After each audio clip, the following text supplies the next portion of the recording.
irmãos, como é que estamos? Chegamos aí para mais uma aula tensa, aula nervosa, aula braba sobre recursos hídricos, mas não é qualquer coisa sobre os recursos hídricos. A gente vai trabalhar com o quê?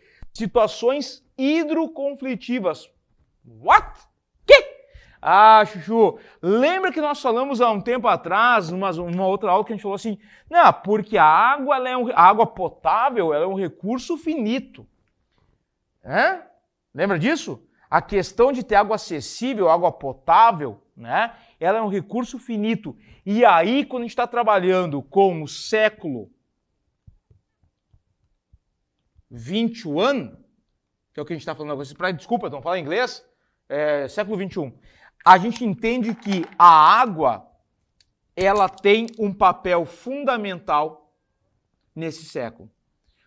Tem quem diga, né, que a água, ela é o petróleo do século XXI. A água estaria para o século XXI que nem o petróleo esteve para o século XX. Dada a importância desse recurso natural para a nossa vida e para a economia. E aí o que acontece? Dentro dessa lógica, a gente começa a ter algumas tensões, alguns conflitos que vão se desenhando, vão se desenrolando dentro da parte geopolítica que giram em cima da questão da água.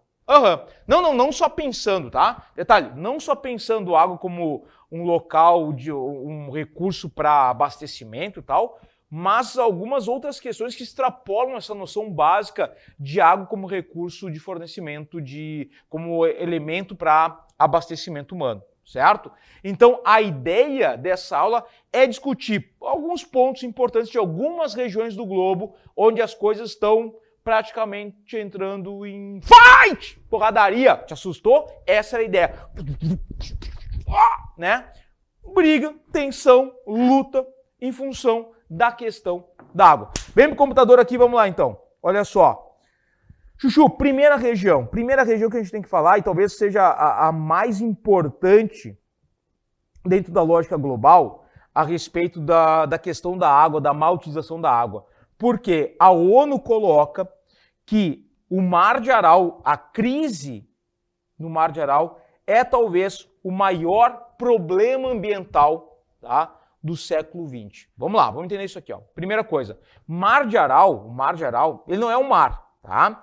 Ele é um grande lago de água salgada. Mas desde a antiguidade, como a dimensão dele é gigantesca, né? Ele tem uma água mais salgada, as populações mais antigas que circulavam naquela região da Ásia Central chamavam de mar e o nome pegou. Tá? Ele está localizado entre o Uzbequistão e o Cazaquistão, na Ásia Central.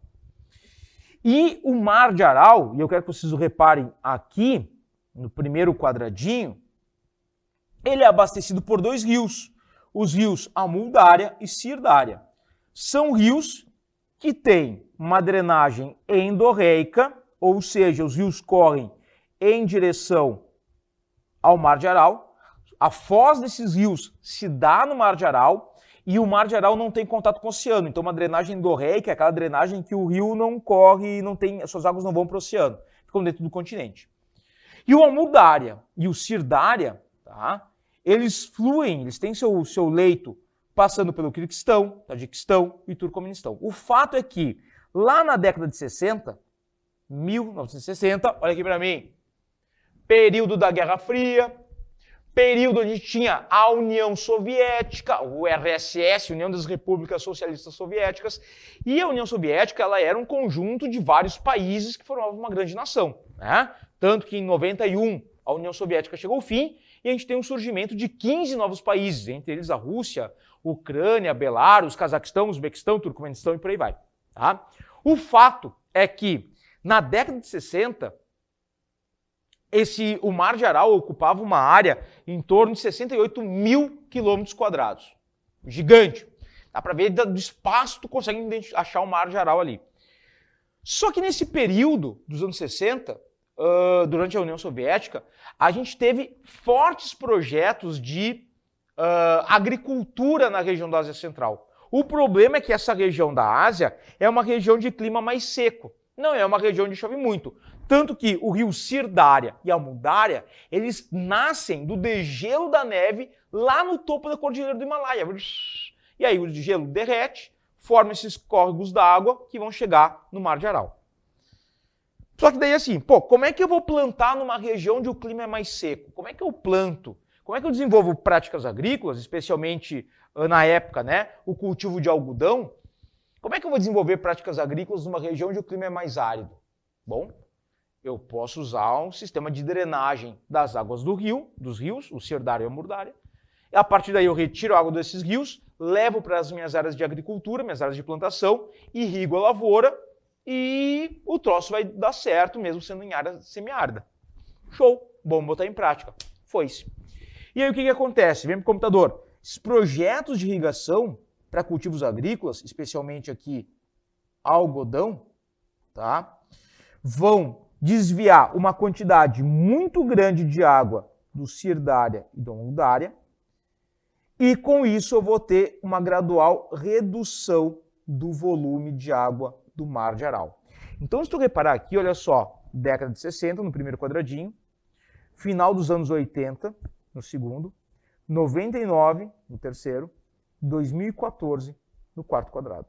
Repara como a área do Mar de Aral ela vai diminuindo. Tá? Aqui ele já se divide, nos anos 90 ele já está dividido. Tá? Em 2014, o Mar de Aral é isso e isso aqui. Ele está completamente isolado. Tá? Olha só, ele perdeu mais de 80% do seu volume. Ele está dividido em 3 corpos, né? Tem um maior aqui ao sul, um no meio, na meiuca, e o mais ao norte no Cazaquistão. O que acontece, Chuchu? A gente percebe, a ONU coloca esse problema do Mar de Aral como uma crise, né, severa, uma crise ambiental grave, porque é o exemplo de como a má utilização dos recursos naturais pode impactar de forma séria a natureza. Então, hoje em dia, esse Mar de Aral está reduzido a 20% do seu volume anterior. As populações que moravam naquela região sofreram um impacto, né, um impacto econômico, porque o Mar de Aral, na sua essência, ele permitia, por exemplo, a questão da pesca, permitia a navegação.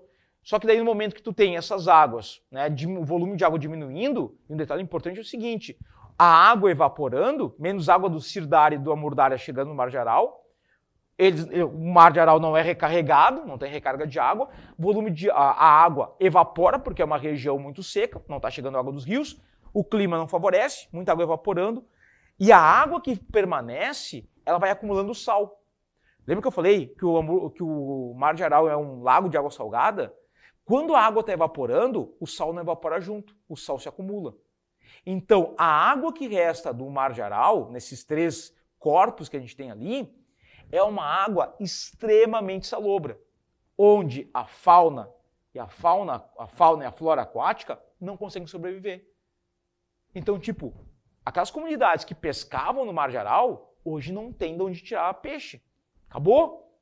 Porque além do volume ter se reduzido, a água é tão salgada que tu não tem peixe. Tá? Tem alguns projetos, o Cazaquistão já está desenvolvendo alguns projetos para tentar recuperar parte do volume de água do Mar de Aral. Mas enfim, né? Aqui é um exemplo interessante. E claro, a partir daí as tensões entre o Uzbequistão, Cazaquistão, os outros países começam a acontecer. Porque em 91 esses países se tornam independentes, a gente não tem mais União Soviética, cada um desses países responde por si, e as tensões começam a acontecer, porque o Mar de Aral era fonte de riqueza, fonte de economia, enfim, de sobrevivência para as populações naquelas áreas. E no momento que tu tem o Cazaquistão e o Uzbequistão, né, dividindo o Mar de Aral, e esse Mar de Aral está desaparecendo, a culpa nunca é tua, né? A culpa é sempre do outro. É o Uzbequistão, o Cazaquistão acusando o Kirguistão, o Tajiquistão, e por aí vai, e o troço vai desaparecendo. São as situações hidroconflitivas, tá? Outro caso que nós temos hoje em dia, tá? Aqui, ó. Segundo a ONU, é o maior desastre ecológico do planeta causado pela ação humana, tá? Outra região hidroconflitiva que nós temos é a região do Mar do Sul da China, tá aqui, ó. South China Sea, ou Mar do Sul da China, e eu traduzo para vocês porque eu detono no inglês, tá? Bom, Chuchu, essa região aqui ela é importante por quê? É uma área de mais ou menos 3,5 milhões de quilômetros quadrados, tá? A gente tem perspectivas de grandes reservas de petróleo e de gás natural, ou seja, essa região que vocês estão vendo aqui, ó, essa área aqui, pode apresentar uma das maiores reservas de petróleo e de gás natural do mundo contemporâneo. Fora isso, essa região ela é rota, tá? Deixa eu mudar a cor da caneta aqui, rota de 1/3 do comércio marítimo mundial. Muito do que sai aqui, ó, Taiwan, o Japão está um pouco mais ao norte, China, Sudeste Asiático, está circulando por aqui, ó, tá? Então circula, tu tem rotas comerciais, tu tem uma riqueza natural muito grande, mais ou menos 40% do comércio da China passa por aqui, né? Da energia que é importada pela China está chegando por aqui. Então, assim, é uma região muito importante, tá? Opa!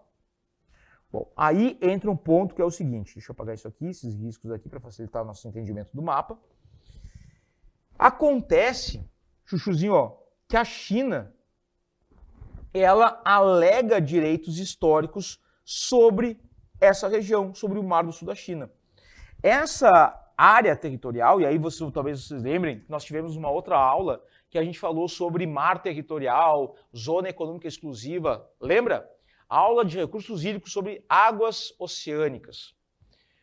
E acontece que é nesse contexto aqui que a ideia de mar territorial, zona econômica exclusiva, é utilizado numa situação hidroconflitiva. Por quê? A China vai dizer, não, toda essa área do Mar do Sul da China corresponde à nossa zona econômica exclusiva. Então nós temos direito, uma soberania à exploração dos recursos naturais presentes no Mar do Sul da China. Só que o problema é que os outros países que são banhados pelo Mar do Sul da China, também têm mares territoriais nessas águas, zonas econômicas exclusivas nessas águas, e muitas vezes elas aqui, ó, se sobrepõem. E aí é porradaria, e aí é tensão, e aí é dedo na cara e muita gritaria. O pessoal fica enlouquecido, eu ia dizer dedo em outro lugar do corpo, mas ainda bem que eu pensei bem, né? Mas o fato é que o pessoal enlouquece. Olha para cá. E a China, ela vai reivindicar o seguinte, ó, a chamada linha dos 9 traços, que é essa linha vermelha que vocês estão vendo aqui, ó. Isso aqui é a área reivindicada pela China. Não quer nada, né? Pouca coisa? Só isso, tá? E essa linha, essa área, ela vai se sobrepor ao mar territorial dos países vizinhos. Então, das Filipinas, de Brunei, da Malásia, do Vietnã, né? Taiwan. E aí o que acontece? A gente vai ter, tá? Em 2013 a 2016, as Filipinas, tá aqui as Filipinas, ó, tá? Elas reclamam na Corte Permanente de Arbitragem da ONU que a China está, né, usurpando, está se aproveitando para ocupar essa região. A Corte Permanente de Arbitragem dá ganho para as Filipinas e a China faz o quê? Ela faz isso aqui, ó. Olha aqui para mim. Ela faz isso aqui, ó. Acabou. Ela dá uma ignorada e continua a ocupação desse mar do sul da China. Como? Como? Através de ilhas artificiais, tá? Olha aqui no computador, Chuchu. A região, tá? Ela é importantíssima para a defesa chinesa e a China começa a desenvolver ilhas artificiais. Como assim ilhas artificiais? Ela começa a construir essas ilhas a fim de dizer o seguinte, olha só, tá vendo essa ilha que tem ali no meio do mar do sul da China? Ela é uma ilha chinesa. Então toda essa área no entorno é zona econômica, é mar territorial chinês, é zona econômica exclusiva chinesa, então ninguém pode ocupar isso aí. Eles constroem essas ilhas artificiais de forma a manter o controle sobre essa área. Dá uma olhadinha aqui no computador, né? Olha só, tá aí um exemplo, tá? Chuchu, é isso. Então, as tensões nessa região do planeta começam a se avolumar de forma bem significativa. Show? Uma outra região importante que vem se discutindo bastante nessa lógica de situações hidroconflitivas está no continente africano, que vai envolver 3 países. Vai envolver Etiópia, Sudão e Egito. Tá? O que acontece? O Egito, né, ele é banhado, ele tem a sua vida desde a antiguidade pautada nas águas do Rio Nilo. O Rio Nilo é um rio perene, ele nasce lá no Lago Vitória, tá? Na África Central, corre em direção ao norte, estou fazendo o caminho dele aqui, passa pelo Sudão do Sul, Sudão, corta o deserto do Saara e chega lá na sua foz. Esse vai ser o Nilo Branco. E tem uma outra parte, que é o principal afluente do Nilo Branco, que é o Nilo Azul, que nasce na Etiópia, chega ali no território sudanês, tem a confluência do Nilo Azul com o Nilo Branco, no território sudanês, né? E o que acontece? A Etiópia, ela está, desde 2011, construindo uma barragem nas águas do Nilo Azul para produção de energia, uma usina hidrelétrica, que é essa bolota vermelha que vocês estão vendo aqui, ó. Que, aliás, eu vou marcar em vermelho, que é essa área aqui, tá? O que acontece? Nisso, a população sudanesa e a população egípcia começaram a ficar com o pé atrás, por quê? Chuchu, porque, cara, se tu tem, bom, é uma barragem, é uma hidrelétrica, né? Para uma hidrelétrica funcionar, tu tem que ter um represamento da água, certo? Tu tem aqui, por exemplo, tem o rio, né? Aí o que tu faz? Tu cria uma barragem, vamos colocar a barragem aqui assim, ó. Tu cria uma barragem, essa barragem vai ser utilizada para gerar energia. Então, para ter pressão para gerar energia na barragem, tu tem que criar a montante da barragem, um reservatório, certo? Se tu cria um reservatório, o volume de água que vai passar a jusante da barragem vai ser menor. E pode aumentar, se eu abrir as comportas da barragem, mais água corre. Mas e se eu fechar completamente essas comportas? A água seca, o rio seca. Então, o medo do Sudão e o medo do Egito é que a partir da consolidação dessa barragem, né, ela está quase pronta, mas a partir, acho que 80% dela está concluída, a partir do momento que a Etiópia começa a armazenar água, começa a formar esse reservatório aqui de forma plena, o que vai acontecer? Eles vão controlar o volume de água que vai passar pelo Nilo Azul e que vai chegar no Rio Nilo, de forma geral, na confluência dos dois. E aí, isso pode afetar a quantidade de água que tem chegando no Egito. E, como eu falei, o Egito depende única e exclusivamente das águas do Rio Nilo. E aí, Egito e Sudão já estão se unindo e batendo de frente com o governo etíope. E aí as tensões vêm aparecendo, tá? Chuchuzinho, olha só. A Etiópia é um país de 115 milhões de habitantes, tá? E do total dessa população, apenas 43% tem acesso à energia elétrica. Então, a justificativa do governo etíope para a construção dessa usina, dessa barragem, está aqui, né? A ideia é aumentar o volume de energia para atender a população. Então, é isso, tá? Tem uma lógica, o governo etíope está fazendo um troço, tem um pensamento em relação à melhoria da qualidade de vida da população do seu país. Só que isso vai bater de frente com os interesses do Egito e do Sudão, tá? Por conta dessas tensões que vêm se desenhando, até agora não teve nenhum conflito, mas já houveram ameaças, o que acontece? O Egito e o Sudão entraram com processo na União Africana, que é tipo uma ONU da África, uma ONU formada por, tipo uma ONU, mas formada só por países africanos, tá? E na União Africana os caras estão julgando o caso, ver se dão vitória ao Egito e ao Sudão, para ver como é que vão resolver esse pepino. Mas é uma área que, ao que tudo indica, logo, né, pode se desenhar um conflito entre Egito e Sudão contra a Etiópia, por causa de água. Certo? Vamos mais uma região aqui importante. Ó, mesma lógica, mesma vibe. Tá? Os países que fazem parte do Oriente Médio são ricos em petróleo, porém, no que diz respeito à água, né, eles têm vários problemas. E aí, a gente tem nessa região do Oriente Médio dois rios importantes. Tu já estudou história, tu tá ligado. Né? O rio Tigre e o rio Eufrates. Tá aqui o rio Tigre. Tá aqui o rio Eufrates. Os dois se juntam e vão desaguar lá no Golfo Pérsico. Eles têm suas nascentes na Turquia, correm ali pela Síria, Iraque, até chegar no Golfo Pérsico. Pô, lembra da história, quando estudou história lá no colégio, antigamente, que assim, a região da Babilônia, a região do Crescente Fértil, as primeiras civilizações, as primeiras cidades e tal, na Mesopotâmia, é essa região aí. O Nilo é importante para as populações egípcias da antiguidade e o Tigre e o Eufrates é importante para a população da Mesopotâmia. Hoje, com os países estruturados, estados-nação estruturados, o que a gente está percebendo? A Turquia, vem aqui no mapa, Chuchu, a Turquia, tá, ela vem desenvolvendo a construção de barragens, deixa eu pegar a canetinha aqui, ó, nos dois rios, tá? Então, olha só, esses desenhos aqui são as principais barragens. Só que o que acontece? A gente tem uma área de abrangência do projeto Grande Anatólia, que seria uma grande barragem que pegaria, né, duas grandes barragens que pegariam as águas, tanto do Tigre quanto de Eufrates. E aí eu teria a construção do quê? A Turquia teria a construção de grandes reservatórios de água. Aqui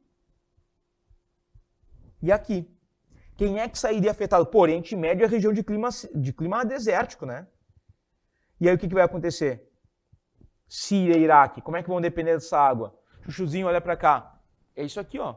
O que a Turquia quer fazer é a mesma coisa que a gente estava pensando na lógica da Etiópia construindo a grande barragem do renascimento etíope. Saca? E aí tu teria dois grandes reservatórios na Turquia, um do rio Tigre e outro do rio Eufrates, e o volume de água que vai passar pela Síria e pelo Iraque, desses dois rios, vai ser controlado pela Turquia. Pô, e no momento que tem uma guerra, uma tensão entre esses países, a Turquia fecha os reservatórios, fecha as comportas, o reservatório aumenta, seca os dois rios. E aí? Como é que vai sobreviver? Como é que vai gerar energia na Síria e no Iraque? Sacou? Então, as tensões vão se avolumando ali também. Tá? Bom, chuchuzinhos. Detalhe importante aqui para aproveitar esse mapa. Tá? No Oriente Médio, a gente tem um detalhe, como é uma região seca, a água é um recurso extremamente valioso. Na região do Oriente Médio, surgiram várias usinas de dessalinização. É a região que tem maior investimento em usina de dessalinização. Repara, os triângulos amarelos ali estão mostrando isso. Então, na Arábia Saudita, Catar, Bahrein, Kuwait, né, tu tem uma quantidade gigantesca de usinas de dessalinização. Agora, dessalinizar a água não quer dizer que tu vai tornar ela potável. Tu vai tornar ela, vai tirar o sal, mas tu ainda tem que fazer o tratamento para ela se tornar potável, tá? Bom, tá ali a questão da dessalinização. Outro ponto importante que a gente tem ainda no Oriente Médio a respeito dessas águas, né? Diz respeito à região de Israel. Então, por exemplo, Israel, Líbano, Síria e Jordânia, localizando no mapa Israel, Líbano, Síria e Jordânia, são países fronteiriços e eles disputam a bacia do Rio Jordão. A bacia do Rio Jordão é essa aqui, ó. Essa parte mais clara, tá?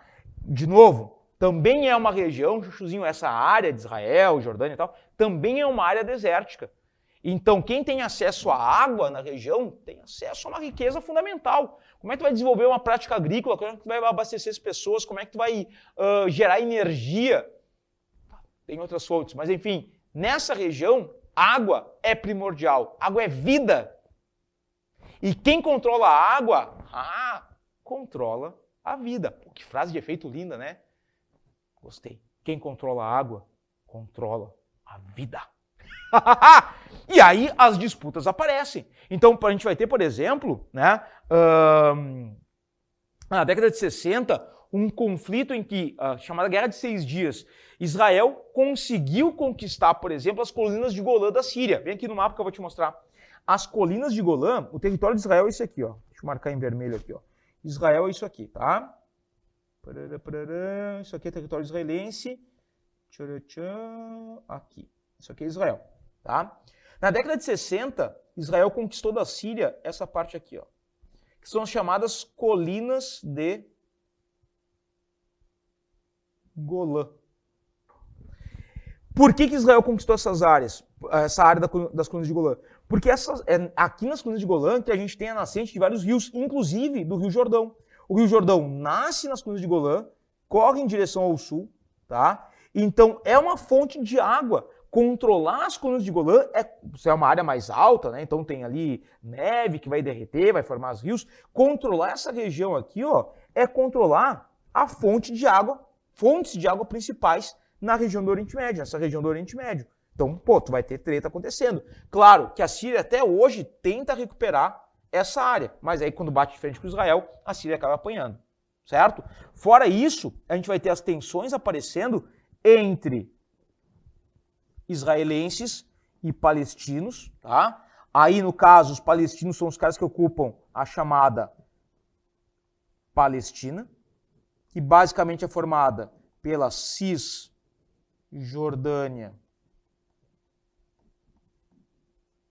tá? Que é mais ou menos essa área aqui, ó,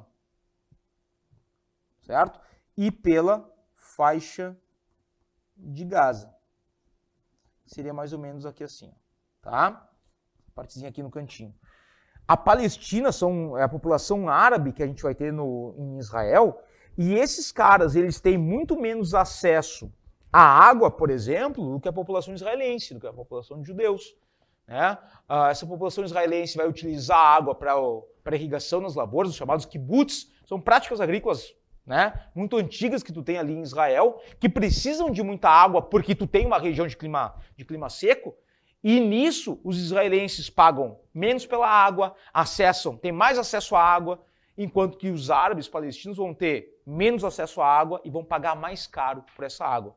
E aí, esse é um outro motivo de tensão entre árabes, entre palestinos e israelenses, certo?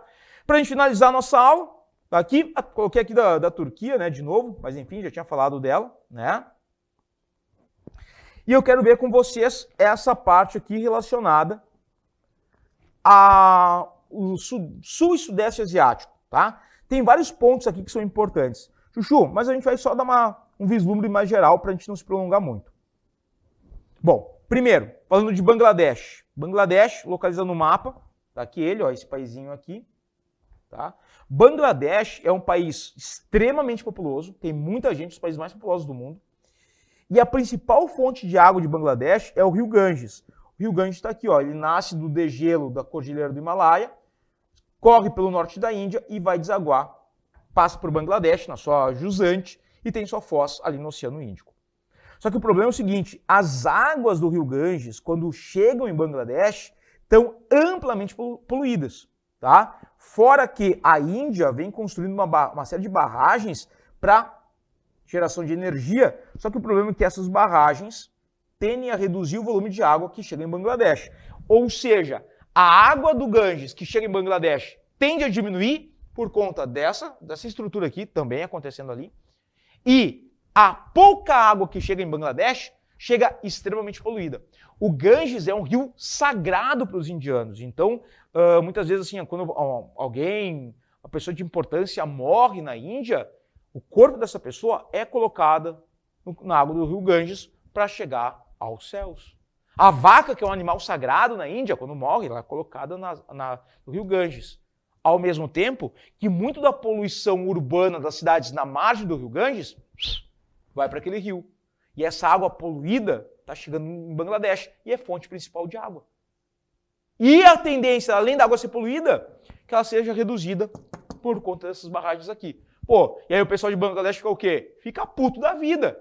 E começa a ter tensões, né? Gerando tensões entre o governo de Bangladesh e o governo indiano. Mas não é só essa região, vem pro computador. Além disso, a Índia está metida em vários aqui, ó. Caxemira. Caxemira, Chuchu, é essa regiãozinha aqui, ó. Norte da Índia. É uma região disputada entre Índia, China e Paquistão, tá? O pessoal ali tá enlouquecido. Loucuragem. O problema é que aqui, na Caxemira, nasce o rio Indo. Ele tá indo porque ele não tá voltando.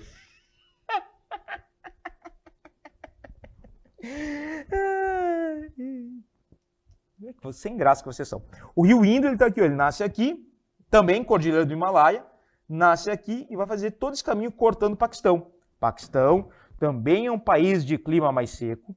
E no momento que a Índia controla as nascentes do rio Indo, cara, o Paquistão, que é um arqui-inimigo, é um rival histórico da Índia, já começa a ficar todo boladão. Então tu passa a ter tensões entre Índia e Bangladesh, por causa do Ganges, entre Índia e Paquistão, também por causa do rio Indo, mas que já voltou. E para terminar, o rio Mekong, tá? O rio Mekong, ele fica aqui, repara, ele vai passar pelo Camboja, ele nasce aqui na China. Deixa eu fazer o caminho dele aqui, ó. O rio Mekong, ele nasce aqui na China, esse caminho aqui assim, tá? E desemboca aqui no Camboja, Vietnã e tal. O que acontece? O Mekong é hoje um dos rios mais poluídos por plástico e produtos químicos, tá, do planeta. Então toda a poluição que vem de países como China, Tailândia, Vietnã, né, a China aqui, chega aqui nesse rio. E essa água, ela é muito importante para países como, por exemplo, Camboja, né? Então tu tem tensões aparecendo. A gente tem, fora isso, a gente tem um grande número de hidrelétricas que vão estar ao longo desse rio e que vão reduzindo, lógico, o aporte de água cada vez mais, quando a gente está pensando o volume de água jusante, certo? Então, cara, é um rio extremamente preocupante pela quantidade de poluentes que está sendo colocado ali e que chega no oceano, porque é um rio de drenagem exorreica, tá? E por conta, né, dos problemas que podem gerar a população numa das áreas mais populosas do planeta, tá?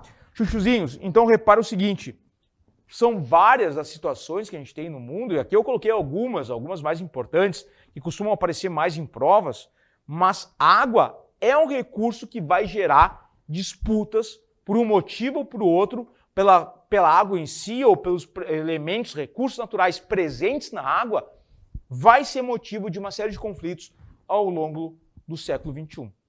Tá? Seja por petróleo encontrado, geração de energia, pela própria água como elemento, recurso de abastecimento, mas ela é o petróleo do século XXI e ela vai gerar tantos conflitos no século XXI como o petróleo gerou no século XX. Infelizmente. Tá? Então, o que a gente vai fazer agora? Tomar uma aguinha, tá bom? Chuchu, um beijo no teu rim e nos vemos na próxima aula.